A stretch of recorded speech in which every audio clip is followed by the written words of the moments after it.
Have you ever experienced this moment? You are sitting right across from your child at dinner. You call their name. Once, they don't look up. You take a breath, call again. Still nothing. And in that very brief moment, a question tightens in your mind. Are they actually not hearing me? Or are they just not really paying attention to me? To be honest, that tiny moment can tell you much more than any lengthy medical checklist. Because there are things that look exactly the same on the outside, but the real story happening inside your child is completely different. If you are sitting here watching this video, I'm guessing you are going through a rather exhausting and confusing time. You notice something a bit different about your child. You can't quite name it. Those sleepless nights, surfing the web, reading article after article, and the more you read, the more confused you get. It seems like every symptom list describes your child a little bit. Hyperactive, inattentive, and then those impulsive moments or difficulties when playing with friends. You ask yourself, are autism and ADHD, attention deficit hyperactivity disorder, the same? Which one does my child have? Or could they have both? I completely understand that feeling.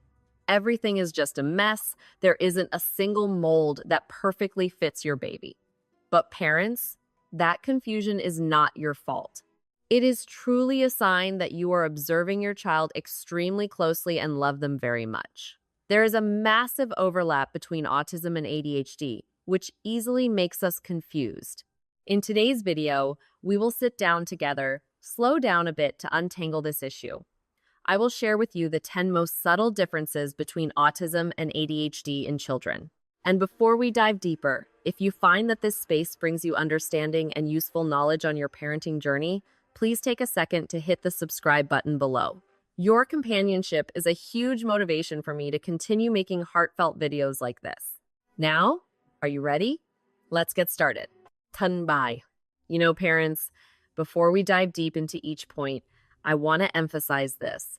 Our purpose sitting here today is absolutely not to stick a label on your child, and it is certainly not to self-diagnose in place of doctors. We're here to provide ourselves with a new perspective, a deeper lens so you can see your child more clearly, and most importantly, to help you feel more confident and less confused about what you are observing in your child every single day. And here's a small note. Research has actually shown that nearly half of the children diagnosed with one of these conditions also carry traits of the other.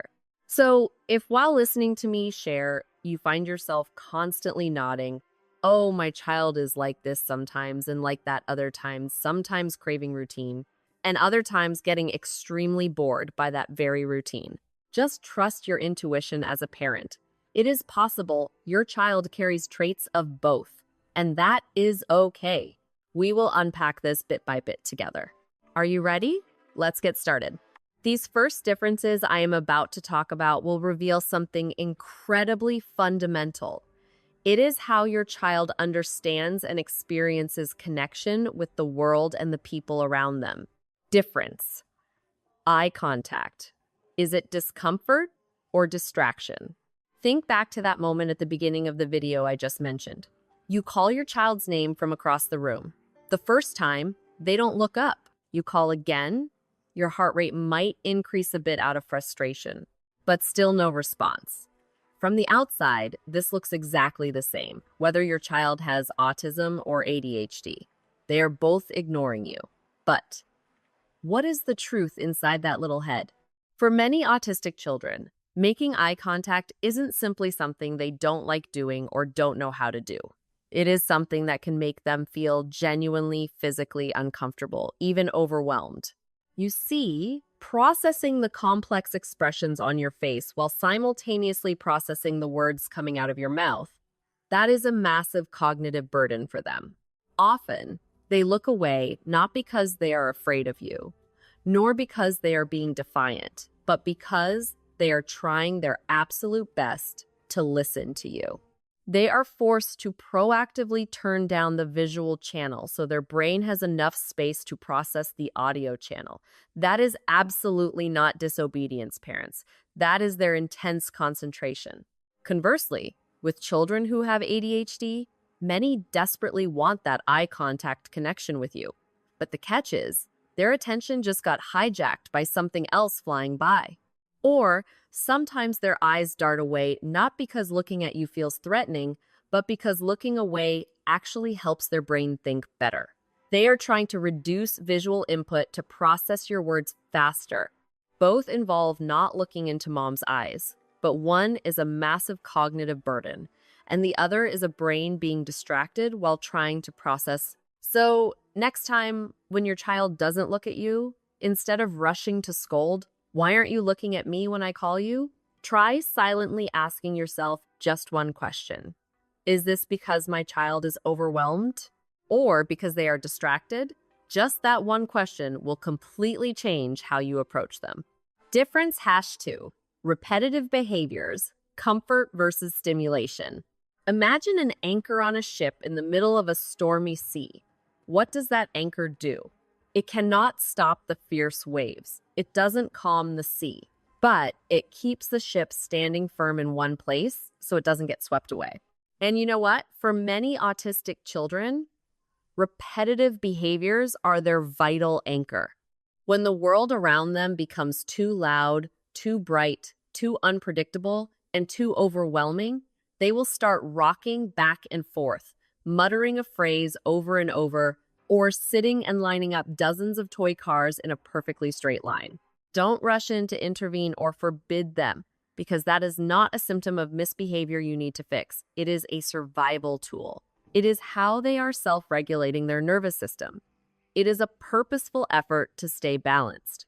But what you see in a child with ADHD, even though it looks very similar on the outside, they also rock, tap beats, bounce constantly. The internal mechanism is completely different. In the case of ADHD, the child's brain frequently falls into an understimulated state. Without enough stimulation, their brain becomes sluggish, sleepy, or foggy. So, that little body has to automatically and continuously shake its leg, tap a pen, bounce on the chair to self-generate physical energy, helping the brain wake up and focus on the lesson. One side repeats to find peace regulation. The other side repeats to wake itself up stimulation. The movements are identical, but the neurological need screaming inside is entirely opposite. Difference #3. Communication style, processing versus expression. Have you ever talked to your child and felt like the two of you were speaking the same language, but in two completely different dialects? Like there is an invisible wall in between. For autistic kids, language often carries a very, very specific literal meaning. They usually only hear the exact words coming out of your mouth. They don't understand the intent or hidden meaning behind the sentence. For example, you see your child walking barefoot on a cold floor and say, "Can you go get your shoes?" Your child will confidently answer, "Yes," and then continue sitting right there. You start getting annoyed, right? But to them, you asked, "Can you get them?" Meaning, are they capable of doing it? And technically, they can. They answered your question correctly. They completely missed mom's hidden implication. Go get your shoes and put them on right now. The words were communicated, but mom's intent fell off somewhere along the way. But with ADHD children, the challenge is flipped completely upside down. Their minds are a brilliant universe with thousands of rich, incredibly complex, and vivid ideas. But organizing those thousands of flying ideas into a coherent sentence with a beginning and an end for others to understand is a giant obstacle. So you will see them speak in a stream of consciousness style, hesitating mid-sentence, repeating a word, then leaping to a completely different idea in the future. It's not that they don't know what they want to say, it's that the highway connecting their thoughts to their mouth isn't fully built yet. It gets traffic jams frequently. One child struggles with hidden meanings. The other child struggles with organizing words. When you truly understand the way your child is trying to connect with you, I am certain your anger will subside. You will automatically become a more patient person, a much better communication partner for your child. Sigh softly, smile. We just went through the first 3 points relating to how your child connects with the outside world. But that is just the tip of the iceberg. Hidden beneath those moments of communication is something much more fundamental, much more deeply rooted. It is how your child manages their stormy inner world, how they find peace, and how they face change. Every child born craves a sense of safety, but the way they create that safety for themselves will surprise us. Difference #4. Social challenges. Comprehension versus regulation. Imagine this. You are taking your child to a birthday party. It is very crowded around. Your child is standing there listening to another kid tell a story. And then, suddenly, boom! Your child interrupts, hijacks the other kid's words, and finishes the story themselves, or worse, jumps to a completely different topic from a long time ago. At that moment, you catch the glaring eyes or a slight frown from the parent opposite you. Ugh, that embarrassing, uncomfortable feeling. I believe many parents here have tasted it. The confusion between autism and ADHD happens extremely often in social situations like this. Both face difficulties, but in completely different aspects. With an autistic child, sometimes they truly do not feel the hidden rhythm of a conversation. Neurotypical children will naturally observe and understand when to speak and when to stop without anyone teaching them. But an autistic child doesn't read those social cues simultaneously. It's not that they are heartless, selfish, or don't care about others. It's simply that they can't tune into that rhythm. But on the other hand, what about a child with ADHD? They know the rules perfectly well. They know full well they have to wait for their friend to finish before speaking. Maybe in their head, they are telling themselves, hold it in, wait for them to finish, hold it in. But the physical urge inside them arrives faster than the intent. They interrupt not because they are insolent or impolite, but because in their head at that moment, there is an invisible fear. If I don't let this idea out right now, I will completely forget it. Do you see? One child needs you to patiently guide them through social rules in a clear, visual way. The other child knows the rules. What they need is support on how to step on the brakes, how to pause for a beat before acting. The behaviors look exactly the same, but the support they are craving from their parents is completely different. Difference #5. Reaction to routine, need versus preference. Life is always full of surprises, isn't it? Today, the family changes plans and eats dinner 30 minutes late. Or today you drop your child at school, their homeroom teacher is absent, and a substitute teacher appears. To us, it's no big deal. But to the kids? For autistic children, daily routine and repetition are not a preference where they can take it or leave it. It is an essential need. Predictability, knowing what is going to happen next, creates a membrane of absolute safety for them. When that familiar mold is broken, even if it's just off by 5 minutes, to them, it's like an earthquake collapsing their whole world. Their panic, screaming, and agony at that moment are real.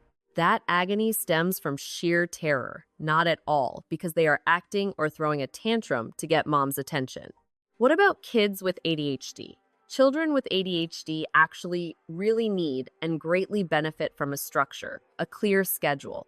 It helps their forgetful and messy brains know how to manage time and stay on track. However, the stress of an ADHD child does not lie in things changing.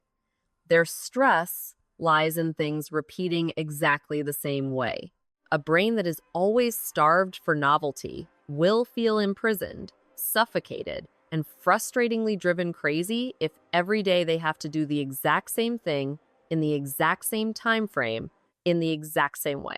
One child clings tightly to the schedule like a life preserver. The other child is helped by that preserver, but constantly thrashes around because it feels too boring. These are truly two completely different conversations that parents need to understand clearly to establish discipline at home. Difference. #6. Sensory sensitivities. Where is the real battle?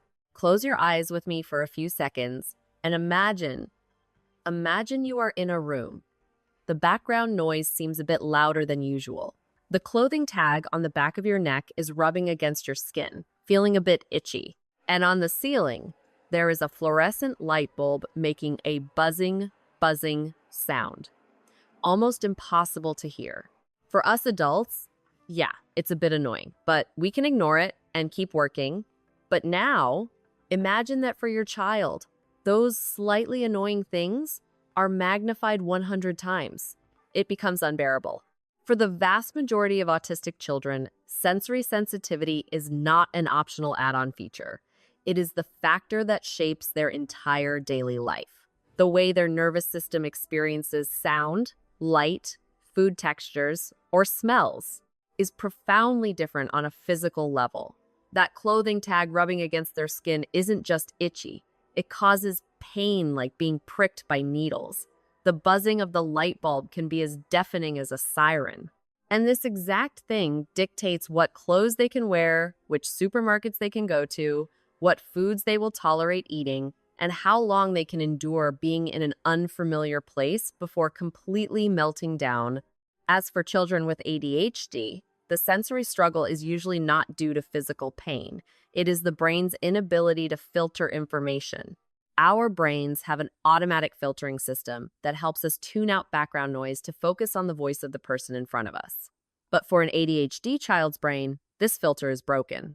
The humming of the fridge in the kitchen corner, the spinning ceiling fan, the cars outside, everything is taken in at a volume AS. Loud AS, or even louder than mom's voice calling them. The clothing tag isn't just uncomfortable. It's like a fire alarm continuously ringing in their brain, making it impossible for them to focus on the math homework in front of them. They won't stay quiet, because how can they when their brain gets no quiet? At this point, honestly ask yourself, are there places you can never take your child? Are there foods that, since they were 2 years old, they absolutely refuse to touch for some bizarre reason no one understands? Are there certain fabrics that the moment they touch their skin, they flinch and rip them off? If these things are happening every day in your home, parents, please stop scolding your child for being picky or difficult. It is a signal that they are crying out for help. Inform a therapist so they can assist your child. Difference #7, focus patterns, immersion versus inconsistency. I bet a lot of parents will see their child's reflection here. Here's something that drives us crazy. The same child, when told to sit and do homework, squirms every 1 minute, complains of being tired, and absolutely cannot focus. But that very same child can sit perfectly still for hours on end to build Legos, read about dinosaurs, or tinker with a new video game. You call them, they don't answer.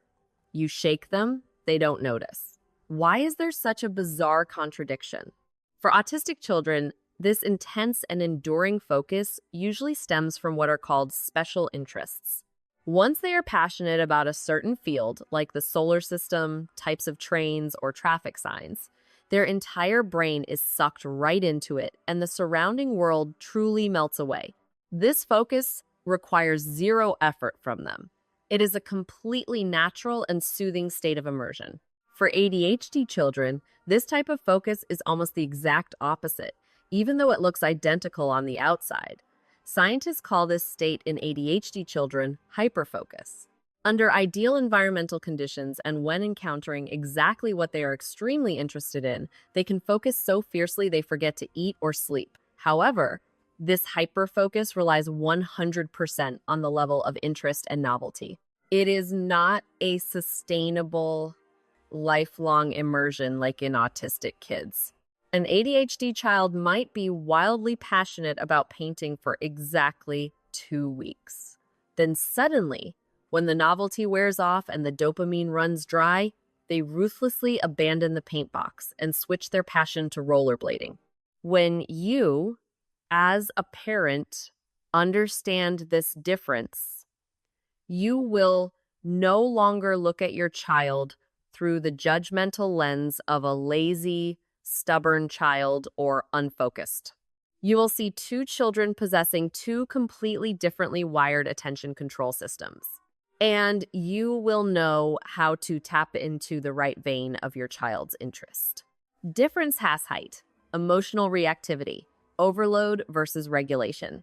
The emotional outbursts of young children, tantrums, crying, throwing things, are a nightmare for any parent, right? Especially when it happens so suddenly. One moment they are happy, the next they are drowning in tears, extreme disappointment, or an explosion of anger that seems wildly disproportionate to what just happened. Look at autistic children this way. Their car still has a perfectly functioning brake system, but the road ahead is full of unpredictable potholes and obstacles. The meltdowns of an autistic child never just fall out of the sky for no reason. There is always a specific trigger planting the seed. It could be due to sensory overload, this place is too loud, a routine that was just suddenly changed, or a social communication demand that was too complex and confused them. The emotional storm hits when their threshold limit has already been crossed. When their tiny nervous system is forced to carry more than its capacity. Meanwhile, with ADHD children, the road seems smoother, without as many sensory or routine potholes. But the brake system of that car is faulty, or still under construction. Their outbursts are lightning-fast reactions, often triggered by a tiny frustration, or when they feel they were just criticized by an adult. The angry emotion has no slow build-up phase for mom to notice in time. It bursts into a massive flame instantly. And because the internal control brakes in the brain are broken, asking them to stop while they are crying is 100 times harder than when the anger first started. One side, autism needs you to anticipate triggers to adjust the surrounding environment for them. The other side needs you to hold them, support their internal braking system, and teach them how to breathe to cool down the engine. Understanding exactly which case you are dealing with will help you avoid adding fuel to the fire, and most importantly, it helps you forgive yourself and stop tormenting yourself after every emotional battle with your child. Difference #9. Play behavior, structure versus exploration. There is a very cool test you can do. Try stepping back and quietly observing your child play when they think no one is watching them, when no one is interfering or guiding them. How do they play? Autistic children, by instinct, tend to seek safety in games that have clear structure, organization, and repetition. They might sit and stack Lego blocks in an exact color order, act out a role-playing scenario identically over and over without missing a single line, or build an entire system of their own rules and force everything to strictly comply. That is patterned play. And if you accidentally knock over a block, breaking that pattern, their distress will be massive. But an ADHD child is different. The way they play is extremely wild, spontaneous, and constantly changing like a tornado. How they choose a game is entirely dictated by whatever just flashed and caught their eye. While playing with cars, they see a ball roll by, they drop the cars and chase the ball. While playing soccer, they see a box of crayons, they plop down and draw. This game instantly mutates into another game. Not because they are fickle or there is something wrong with them. It's simply that the new item shoots a stronger stimulation arrow into their brain than the old item did. When you understand your child's natural play style, you will no longer feel frustrated when they play too chaotically or too rigidly. You are truly seeing how their mind operates when it is most relaxed and unleashed. Difference #0. Life motivation, predictability versus stimulation. Every child born into this world is like a vehicle built to roll on a completely different kind of road. There are children designed to travel on a familiar, peaceful road, the road they traveled yesterday, where every turn has a signpost and there are no surprise monsters lurking in the bushes. But then there are other roads, born specifically for rugged, wild terrain, full of novelty, speed, and overflowing with the thrill of not knowing what will happen in the next second. Parents, neither road is wrong. The worst thing, and the moment family tragedy begins, is when we force a child to roll down a road they were never born to travel, and then scold them for constantly tripping and falling. For most autistic children, what they were born to gravitate toward is predictability. Knowing for sure what is going to happen next, returning to familiar and reliable corners. For them, certainty is the greatest driving force in life. Familiarity is the magnet that attracts all their attention and effort. However, for many children with ADHD, that magnet is located at the exact opposite pole. Their magnetic pole lies in novelty. Stimulation, things they have never done before, that is what attracts their interest and pulls them out of laziness. Urgency, like scrambling to finish an assignment right at the deadline, gives them a massive dopamine rush flooding their brain, something that regular, bland daily routines can never do. A brand new task that is challenging, carries a hint of adventure, or has an immediate reward in hand will keep them engaged. It will make their eyes light up in a way that a safe, predictable task never could. And you know what? Once you have recognized and fully understood the road your child is traveling on, you will automatically stop asking the heavens, why won't my child just walk on the smooth path that we parents laid out? You will no longer force your child. Instead, you will proactively step up, meeting your child exactly where they are standing. And the two of you, armed with profound love, will together find a path that truly fits a path that leads your child exactly where they want to go in the way that makes them the happiest. Goodbye. Parents, right now, I want you to try slowing down for a moment. Think back to the last time your child went through a terrible moment, a meltdown, screaming and crying, an outburst of defiance, or a time they withdrew into the corner of the room, and you stood there, truly not knowing what to do. Perhaps in the past, you reacted or even got angry based on the surface of the behaviors you saw. Don't blame yourself. That is completely normal because at that time, we only had so many tools.